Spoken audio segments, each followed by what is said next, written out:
छत्रपती संभाजीनगरमध्ये चिकनच्या दुकानावरती झालेल्या वादातून मटण कापण्याच्या सत्तूरनं 3 ग्राहकांवरती हल्ला झाला होता। यामध्ये एकाचा जागीच मृत्यू झाला होता। या घटनेची गंभीर दखल प्रशासनाकडून घेण्यात आली आहे। या अवैध दुकानांवरती पालिकेने हातोडा चालवला आणि या घटनेच्या निषेधार्थ संतप्त नागरिक आणि मटण मार्केटच्या व्यापाऱ्यांनी आंदोलन केलंय। हे बघा, पोलिसांनी आता या ठिकाणी नागरिकांना काढायला सुरुवात केलेली आहे आणि सगळे नागरिक या ठिकाणाहून लोकांनी काढलेले आहेत आणि याच ठिकाणी जे आहे मोठा पोलिसांचा फौजफाटा होता। आता पोलिसांनी थोडंसं या ठिकाणी बळाचा वापर करून त्यांना काढायला सुरुवात केलेली आहे। आपण काही महिलांना बोलण्याचा प्रयत्न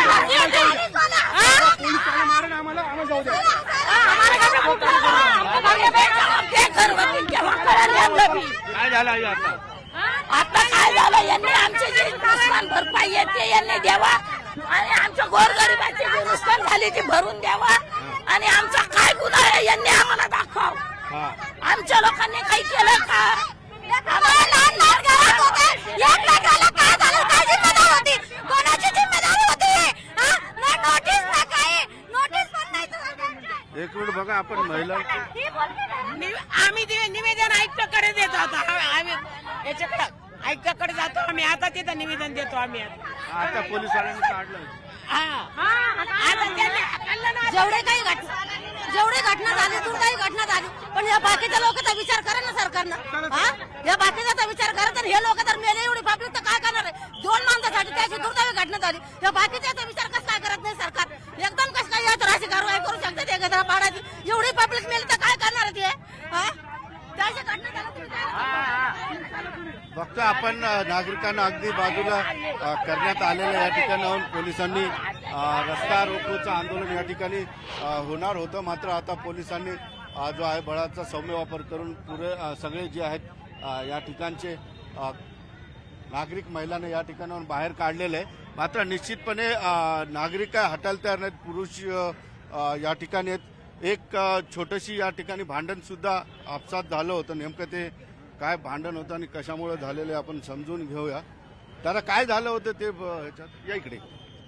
मुळात तो मुलगा कोण आहे आम्हाला त्याची अजिबात कल्पना नाही। फुल दारू पिलेला आहे, इथं आल्याच्या नंतर पण आला। एमबीडी वाल्यांना बोलून काय भेटणार, याला बोलून काय भेटणार आहे? महापालिकेपे चलो, रोड पे चलो, ज्याला आलो आणि त्याला इतके दिवस आम्ही या परिसराचे रहिवासी आहे। तुम्ही शांततेत आंदोलन करायच्या तयारीत? साहेब, आमचं म्हणणं असं होतं, आज खरं तर सगळ्यांनी एकत्र आलं पाहिजे।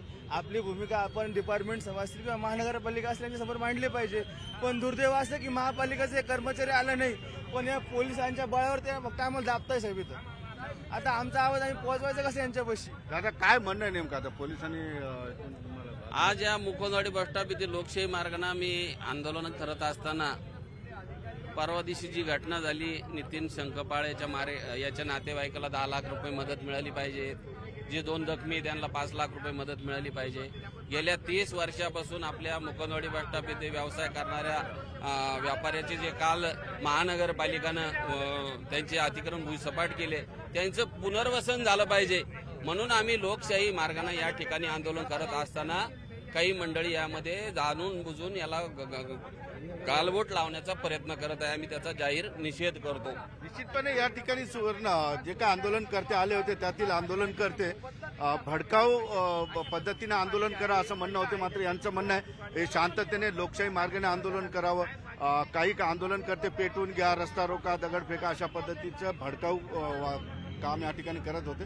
तर या सगळ्या मोर्चेकरांनी मिळून त्यांना बाजूला केलेलं आहे। आपली मागणी जी आहे शांततेत लोकशाही पद्धतीने मांडूया, अशामुळं या ठिकाणी थोडासा गोंधळ झाला आणि पोलिसांनी सगळ्यात या ठिकाणच्या आंदोलन करताना बाजूला केलंय।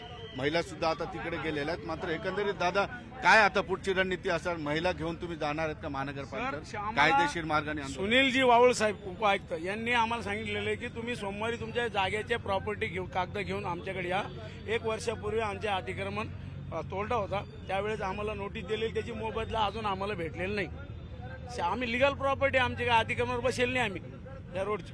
आमच्याकडे डॉक्युमेंट्स मी दाखवलेले, सर पण होते, सगळे होते आणि त्यांनी सांगितलं की तुमच्या मोबदल्याचं मी व्यवस्था करून देतो आणि तुम्ही सोमवारी या। आणि मधीच आले आणि अजून 36 फूट पाडायचं। अरे म्हणलं हुकुमशाही झाली, म्हणलं नोटीस नाही, काही आमच्याकडे माहिती नाही, काही कारवाई नाही, कोणाला बोलले नाही। म्हणलं याचं उत्तर प्रदेश सारखं नाही की ते योगी बाबा बुलडोजर बाबा इथं सुरू झालं महाराष्ट्रात। पण आता तुम्ही सविस्तर जाऊन भेट घेणार. सविस्तर जाऊन 100% भेट घेणार. नाही भेटलं तर आम्ही मुंबईला जाऊन आता या ठिकाणी आंदोलन वगैरे काय होणार नाही, आंदोलन तर करणार 100%. लोकशाही मार्गाने करणार आहे आम्ही. असं काय पण काय भांडण का झालं, काय म्हणत होतं? अण्णा साहेब असं आहे की आता तुम्ही जिथं मर्डर तिकडे झालं त्या ठिकाणी तुम्ही कारवाई केला, आमचा विरोध नाही. जो गुन्हेगार आहे त्या गुन्हेगारावर कारवाई झाली पाहिजे, 100% आमची प्रामाणिक इच्छा आहे. पण तुम्ही गोरगरिबाच्या दुकानावर कशाला बुलडोझर चालवता? पण आमचं त्याच्यात घेणं त्याच्यामुळे नाही. संतापलेले आहेत. सुवर्ण बघितलं आपण या ठिकाणी जे आहे आता कायदेशीर पद्धतीनं सगळे कागदपत्र यांचा दावा आता बघितला आपण की त्यांच्या अतिक्रमणमध्ये नव्हतं, तर कायदेशीर प्रॉपर्टी होती ती सुद्धा पाडली गेलेली आहे. उपायुक्तांनी त्यांना बोलवलेलं, बघूया आता यातून तोडगा कसा निघतो.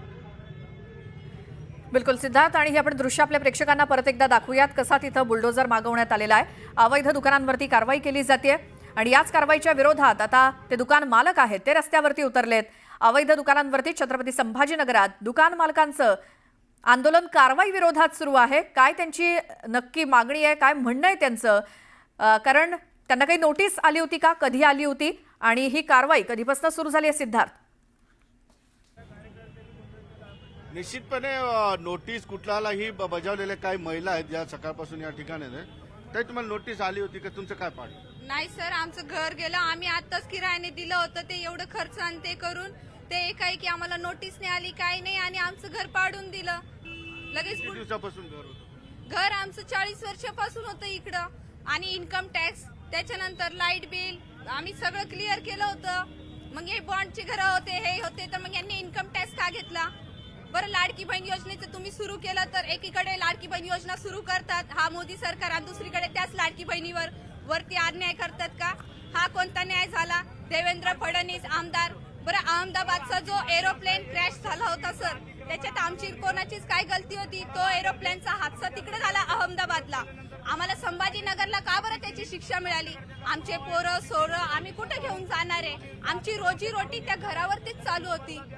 आम्ही कुठं जाणार आहे? आमची राहण्याची सोय नाही, काही नाही, आम्ही कुठं जाणार आहे? नाहीतर बुलडोझर चालवायचं तर असं करा, मग आमच्या अंगावरून सगळ्यांच्या अंगावरून बुलडोझर. माझं म्हणणं आहे आम्हाला घर द्या, आम्हाला नोटीस नाही, काही नाही. आम्ही अचानकच घर पाडलं आमच्या आलं, आणि आम्ही रोज मजुरी रोज करून खातो. आता आम्ही घर घ्यावं का? आम्ही काय करणार? आम्ही सगळे रोडावर आलेलो आहे, छोटे छोटे मुलं आहे माझे. आता आम्ही तर काही करू शकत नाही, पण सरकारने आम्हाला हक्काचं घर द्या, एवढं म्हणणं आहे माझं. निश्चितपणे आता बघतो आपण महिलांचं म्हणणं सुद्धा आपण बघितलं की नोटीस दिलेली नाही त्यांना, अचानकपणे ही कारवाई झालेली आहे. आणखी काही महिला आहेत, आपण त्यांना सुद्धा बोलूया. तुम्हाला पण तुमचं काय पाड? नोटीस आली होती का, काय म्हणतो? नोटीस नाही आली सर, नोटीस नाही दिली. इकडे कालचे भांडणं झाले, हे कालचे भांडणं झाले मुकुंदवाडीत. ते कालचे भांडणं इकडेच मिटवायचे ते त्यांनी. इकडे घोसायचं नसतं, 1 नंबर गलीत भांडणाचा इकडचा विषय नाही. ते भांडणं सोडले, ते सगळं झालं सर. पण इकडे यांनी सांगायचं होतं 8 दिवस 15 दिवस तर तुम्हाला हे नोटीस घ्या, तुम्ही 8 दिवसात रूम खाली करा, तर हुशार राहता माणूस. ते आले आणि बुलटी जरा डायरेक्ट लागले, कोणी जेवताय, कोणी रडतंय, कोणी पडतंय. इथे 150 घर आहे, 150 घरांनी रातपासून एक घास सुद्धा नाही खाल्ला रातपासून, उपाशी रडा पडायला लागले रातभरपासून गल्लीत. एवढे मुश्किल आहे. कोणी चांगल्याची मदत करा, पण गरीबाची विनंती मदत करून, एवढं माझं सांगणं आहे बस.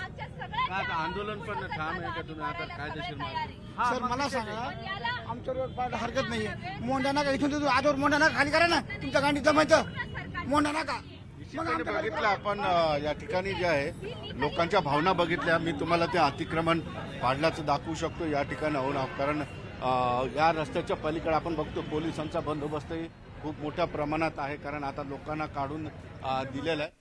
बिलकुल सिद्धार्थ, आपलं लक्ष या सगळ्यावरती असेलच, मात्र जे काही अवैध दुकानांवरती तोडकामाची कारवाई सुरू आहे महानगरपालिकेकडनं, त्याला मात्र या दुकानदारांनी पूर्णपणे विरोध केलाय. महिला सुद्धा मोठ्या संख्येनं उतरल्या आहेत रस्त्यावरती, आंदोलन करतायत.